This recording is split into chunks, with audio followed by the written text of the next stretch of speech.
Hey friends, we're gonna read another sun book. This is The Sun is Kind of a Big Deal. This was a new book Missy got this year and she hasn't got to read it yet.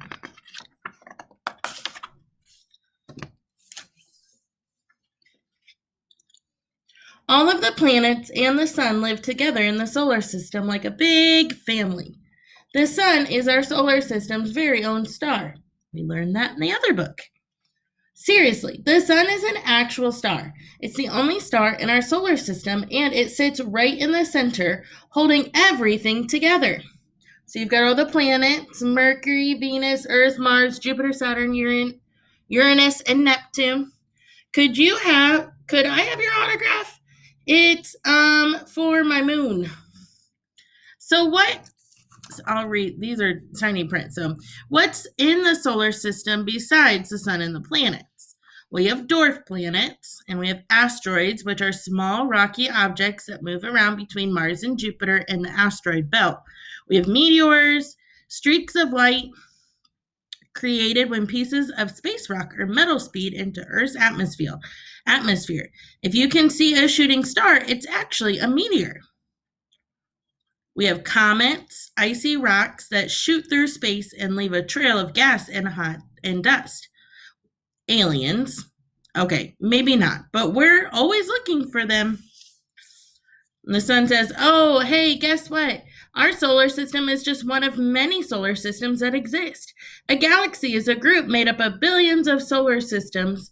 Our galaxy is called the Milky Way. There are billions of galaxies out there, and together they make up the universe. Can you count to 1 billion? Ooh, that'd be something fun to do. Count to 1 billion, friends. The sun is the biggest thing in our solar system. It's even bigger than Earth. Way bigger. Way bigger. Like over 1 million times bigger. Ow, it burns. This is why I keep my distance. There are much bigger stars than the sun. But all of the other stars you see are really far away. Really? Really. The other stars are in totally different solar systems and have their own planets. Interesting little fact there. Earth is the third planet away from the sun. Remember Earth? It's a little planet where you live and everyone you know lives.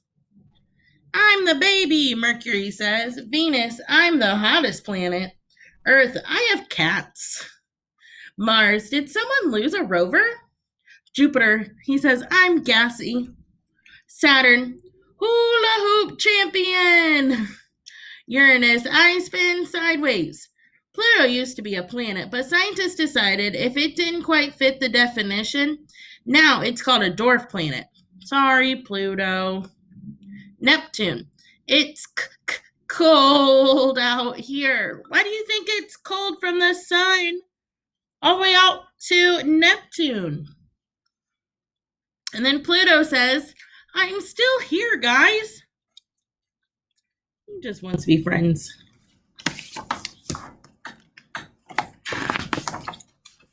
The planets move around the sun like a big racetrack in space. Each planet has its own special path that follows. That's called its orbit. Some planets are faster than others, but each one stays in its lane. So here they have the track, and here's the sun. He's kind of the referee, the timer. And then I really feel like I have to go farther than you guys. She probably does for Neptune. It takes a whole year for Earth to go all the way around the sun. Do you know how many times you have been around the sun? Hint, how old are you? So, what does the moon do all year long? While Earth is going around the sun, the moon is spinning around the Earth. The moon goes around the Earth 12 or 13 times in 1 year. That's about once a month, depending on where the moon is in its cycle. we might only see part of it. The rest of the moon is a shadow. When we see the whole thing, it's called a full moon. So there's some things about the moon, all the different phases of the moon. The sun never stops working. It does a ton of important jobs for Earth. In fact, we wouldn't be around without the sun.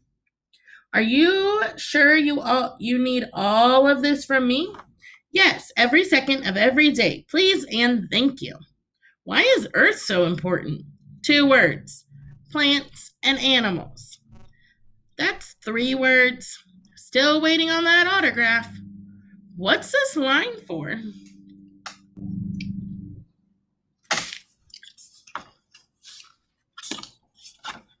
The sun gives us light so we can see, but it takes about 8 minutes for light to get to us because the sun is so far away. So who remembers reading that in the other book? 8 minutes for the sun to get to us. But it's worth the wait. Earth spins around in a full circle every day, night and day. Hi again. How was your night?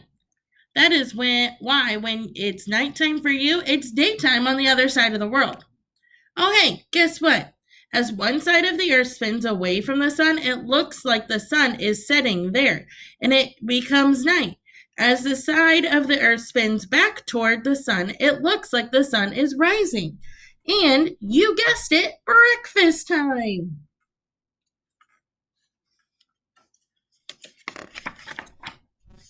The sun is always there, even when you can't see it. Sometimes it looks dark outside during the day because the sun is behind the clouds, but it is still there. Hey, move it, clouds! I was making shadow puppets. Once in a while it gets dark in the daytime because the moon gets in the sun's way. That's called a solar eclipse, and it only lasts for a little while.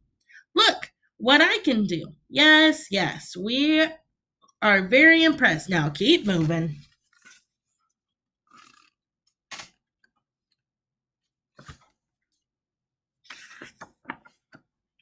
Keeping us warm is another really important part of the sun's job. The sun is hotter than you can imagine, way hotter than fire. Its temperature reaches millions of degrees in the center. Some places on Earth are warmer than others. The parts of the Earth that are closest to the equator are the warmest. The parts of the Earth closest to the North and South poles are the coldest. So we have the North Pole, we have the equator, it's in the middle of Earth, and we have the South Pole. I think we talked about the equator when we learned about penguins. Oh, hey, guess what? See that red line around the middle of the Earth? It's an imaginary line people invented to called the equator. It separates the top and the bottom halves of the Earth.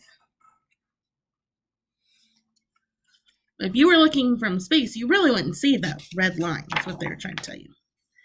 So now you know it's colder near the poles of the Earth and warmer near the equator. Well, the parts of the Earth near the equator are getting the sun's heat straight on. The North and South poles are getting the same amount of sunlight, but it gets spread out over a bigger area.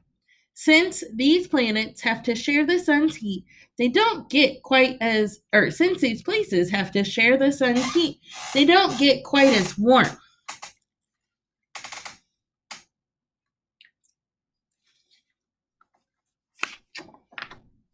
While Earth is moving around the sun, it is spinning on a tilt. That's why we have seasons. There are 4 seasons: spring, summer, fall, and winter. Because of Earth's tilt, the top half and the bottom half of the world experience the seasons at different times. Happy summer, everyone! Bottom half tilted forward. And then the top half that's tilted away. What do you mean? It's winter! When the bottom half of the Earth is tilted toward the sun, it is summer there. This also means when the top half of the Earth is tilted away from the sun, which makes it winter there.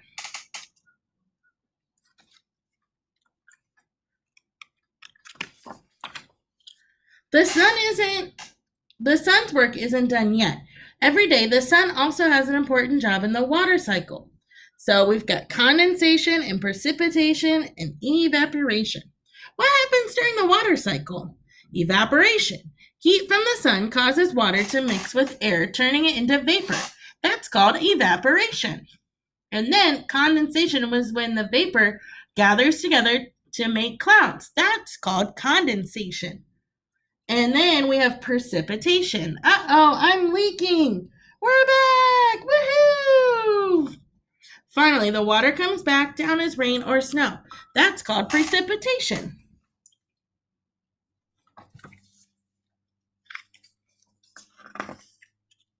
The water cycle is important for all living things, but especially for plants. Plants need water and sunlight for photosynthesis. That's a big word, but it is also a really big job. What can I do for you today? A little photosynthesis, please. Photosynthesis is when a plant uses light from the sun, water from the water cycle, and carbon dioxide from the air to make food for energy to help it grow. Totally love dirt. Dirt is awesome. I love it. What do I owe you? So he's got a blow dryer that has carbon dioxide, which isn't what really happens. And then he made him grow up. He's got his stem in some water and then the sunlight. During photosynthesis, plants make oxygen. That's what animals and people need to breathe. Take a deep breath, just as you breathed in a lot of oxygen. Oxygen doesn't have any taste, but it's always there.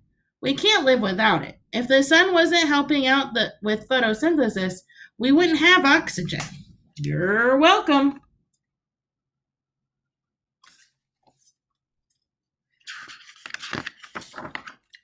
The sun is pretty great. It's always around, keeping the whole solar system together. It gives us light and keeps us warm. It helps bring us rain and grow plants to produce oxygen when we breathe. It's such a big part of our lives that we wouldn't be able to live without it. The sun works really hard to help us out. That's kind of a big deal.